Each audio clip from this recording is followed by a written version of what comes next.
Hello students, welcome to my channel. Today we will go through and learn simple present and present continuous tense in detail.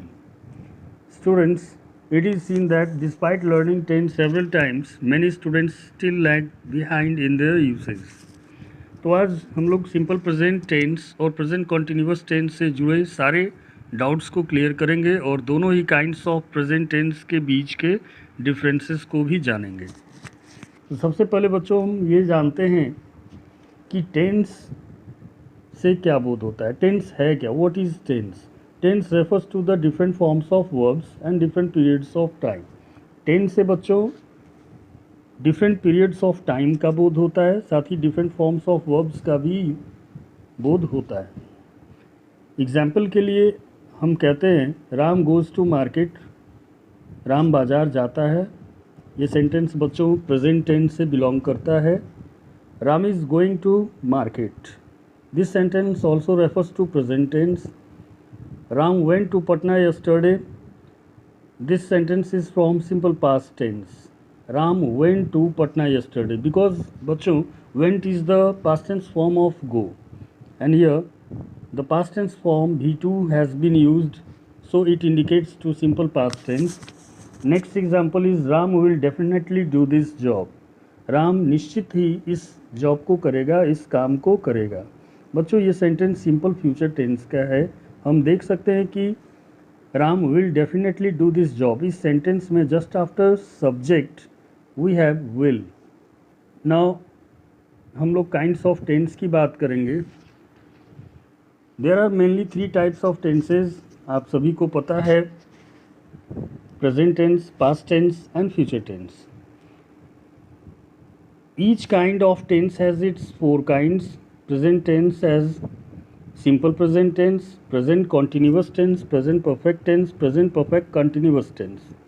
Similarly, past tense also has its 4 kinds: simple past tense, past continuous tense, past perfect tense, past perfect continuous tense. Third, future tense के भी 4 kinds हैं: simple future tense, future continuous tense, future perfect tense and last future perfect continuous tense. अब सबसे पहले बच्चों इस video में हम लोग 2 ही काइंड्स को कवर करने वाले हैं प्रेजेंट टेंस के। फर्स्ट है simple present tense. Simple present tense है क्या? What is simple present tense? बच्चों सिंपल प्रेजेंट टेंस से हैबिचुअल एक्शन का बोध होता है। ऐसे तो और भी सारे कई रूल्स हैं इससे रिलेटेड, बट मैंने सिंप्लीफाई करने का कोशिश किया है। सिंपल प्रेजेंट टेंस से हैबिचुअल एक्शन का बोध होता है, कोई ऐसा एक्शन जो प्रेजेंट टाइम में बार बार रिपीटेडली दोहराई जाने वाले क्रम में घटित होती है। फॉर एग्जाम्पल बच्चों, children play in the field, बच्चे मैदान में खेलते हैं, फील्ड में खेलते हैं। ये एक हैबिचुअल एक्शन की ओर इशारा करता है कि बच्चे मैदान में ही खेलते हैं।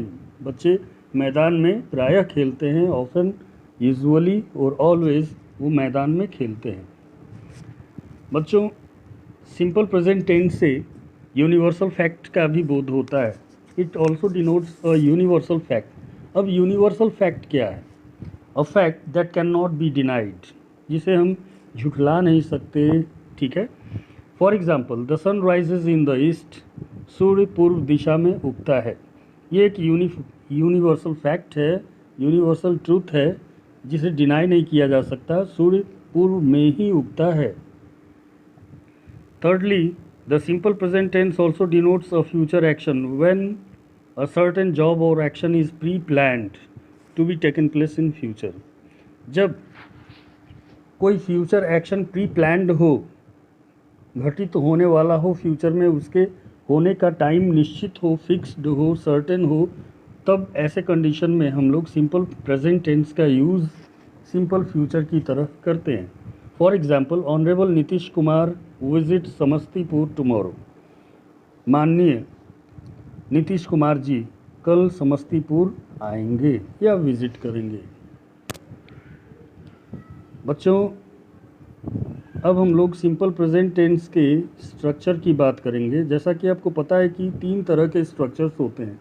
अफर्मेटिव, जिसे हम लोग सकारात्मक कहते हैं, पॉजिटिव भी कह सकते हैं, दूसरा नेगेटिव एंड इंट्रोगेटिव।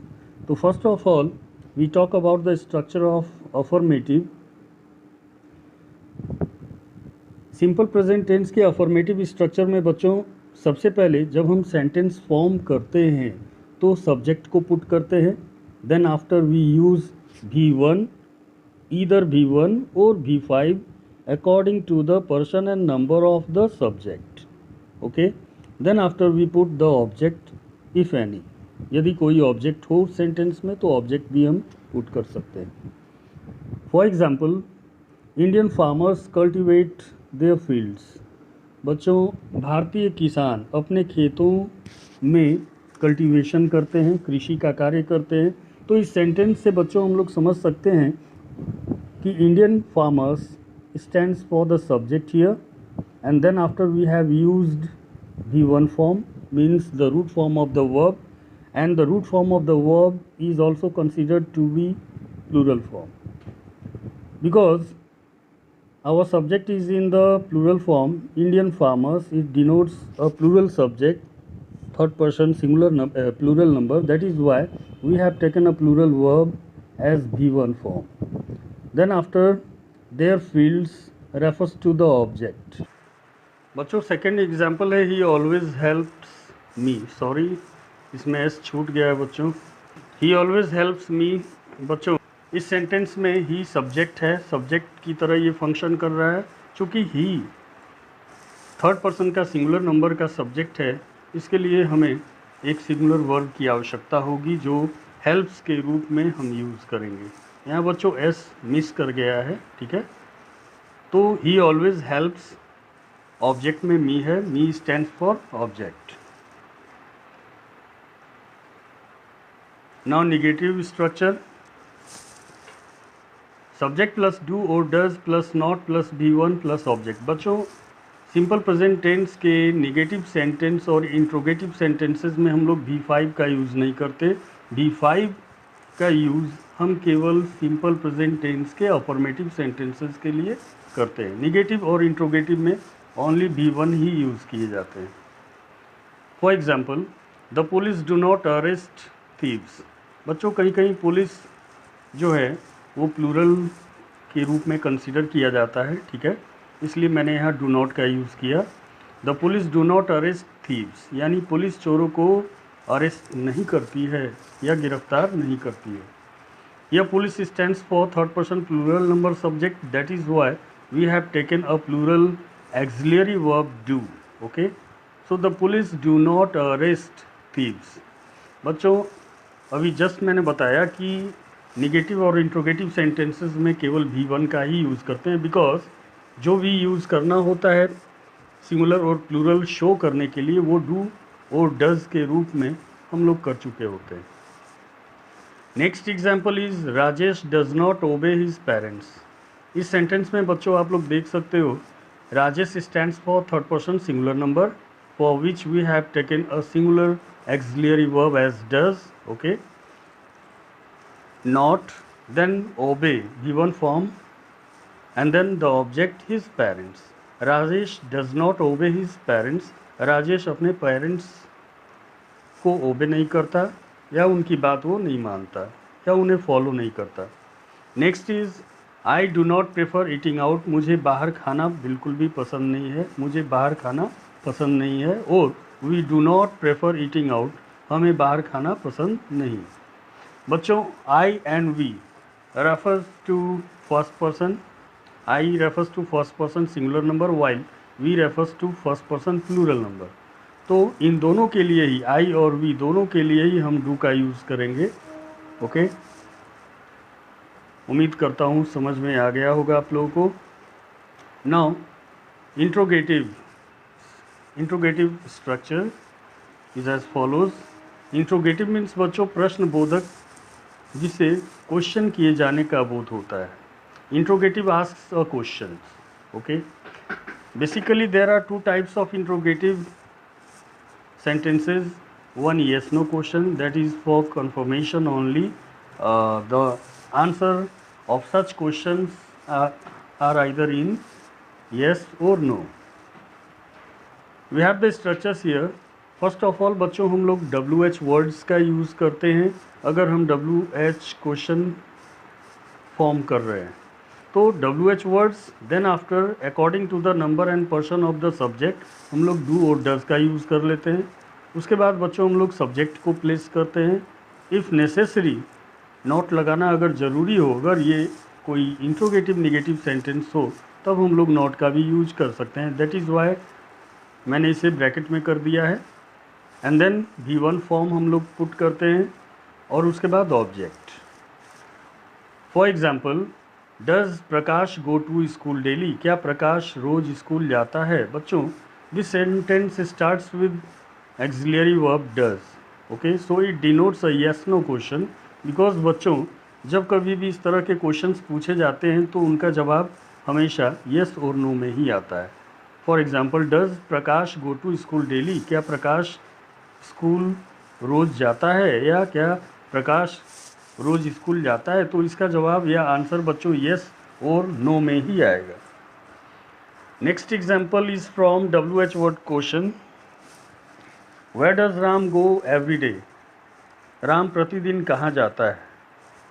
तो बच्चों जब हम लोग यस नो क्वेश्चन फॉर्म करते हैं, WH क्वेश्चन को फॉर्म करने के लिए बस हमें WH क्वेश्चन वर्ड्स का यूज़ कर लेना होता है इन एक्सिलरीज के पहले, डू और डज के पहले। उम्मीद करता हूँ कि आपको सिंपल प्रेजेंट टेंस समझ में आ गया होगा।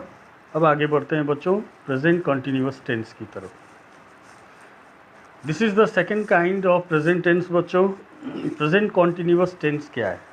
बच्चों बेसिकली जब हम बोल रहे होते हैं और बोलने के समय में कोई भी एक्शन घटित हो रहा होता है, कोई भी एक्शन हो रहा होता है, ऐसे एक्शंस को हम लोग प्रेजेंट टेंस के प्रेजेंट कॉन्टिन्यूअस फॉर्म में होना समझते हैं। The definition is given here, the present continuous tense denotes an action which is taking place in the mean time of speaking in the present. यानी जिस कार्य से प्रेजेंट टाइम में बोलने के समय में घटित होने का बोध हो, ठीक है, यानी जिस किसी एक्शन के बोलने के समय में प्रेजेंट टाइम में बोलने के समय में घटित होने का बोध हो, उसे हम प्रेजेंट कॉन्टिन्यूअस टेंस में होना कहते हैं। फॉर एग्जाम्पल बच्चों, इन the mean time of speaking, मैं अपने बोलने के साथ तुम लोगों को पढ़ा रहा हूँ। I am teaching you, I am explaining the present continuous tense. यानी बच्चों बोलने के साथ प्रेजेंट टेंस में मैं प्रेजेंट कॉन्टिन्यूअस टेंस को एक्सप्लेन कर रहा हूँ। Birds are flying in the sky, मेरे बोलने के साथ बच्चों बर्ड्स जो हैं वो स्काई में, आकाश में उड़ रहे हैं। तो बहुत सिंपल है, प्रेजेंट कॉन्टिन्यूअस टेंस से ऐसे एक्शन का बोध होता है जो प्रेजेंट टेंस में स्पीकर के बोलते वक्त ही घटित हो रहा हो। Some more examples I add here, I am explaining you the present continuous tense, you are watching my video. मैं प्रेजेंट कॉन्टिन्यूअस टेंस तुम लोगों के लिए एक्सप्लेन कर रहा हूँ। You are watching my video, तुम लोग मेरे वीडियो को देख रहे हो। Some students are listening to me, कुछ स्टूडेंट्स मुझे सुन रहे हैं। ओके बच्चों, तो ये सारे के सारे एक्शंस बच्चों ये in the mean time of speaking they are occurring, घटित हो रहे हैं ये। अब हम लोग स्ट्रक्चर की बात करेंगे प्रेजेंट कॉन्टिन्यूअस टेंस के। Generally we use subject, okay, then after we use auxiliary verbs in present tense, is, am and are.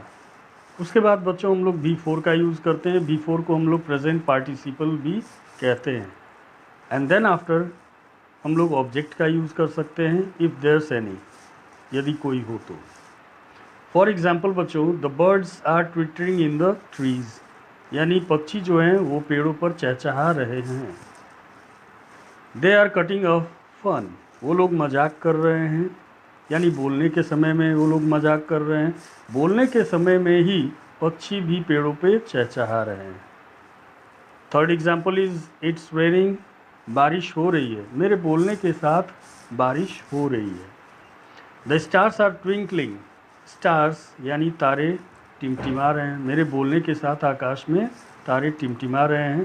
तो in such types of sentences belonging to present continuous tense बच्चों, basically हमने ये देखा कि subject के बाद हम लोग इज एम आर का यूज़ करते हैं according to the number and person of the subject used in the sentences, and then after बच्चों हम लोग प्रेजेंट पार्टिसिपल फॉर्म को अप्लाई करते हैं। अब हम लोग निगेटिव की बात कर लें। निगेटिव सेंटेंस में बच्चों nothing special you have to do but add only not just after the use of is am and are, यानी इज एम एंड आर के तुरंत बाद बच्चों नॉट का यूज़ करते हैं निगेटिव बनाने के लिए। उसके बाद बाकी का सारा स्ट्रक्चर सेम रहता है, subject plus is am are plus not plus B4 plus object. For example बच्चों, Ram is not playing tennis, Ram tennis नहीं खेल रहा है। इट मीन्स बच्चों कि इस वक्त बोलने के समय में कोई कार्य नहीं हो रहा है, बोलने के समय में कोई एक्शन जो है घटित नहीं हो रही है। मतलब कौन सी एक्शन नहीं घटित हो रही है? राम टेनिस नहीं खेल रहा है, राम के टेनिस खेलने की क्रिया जो है बोलने के समय में नहीं हो रही है।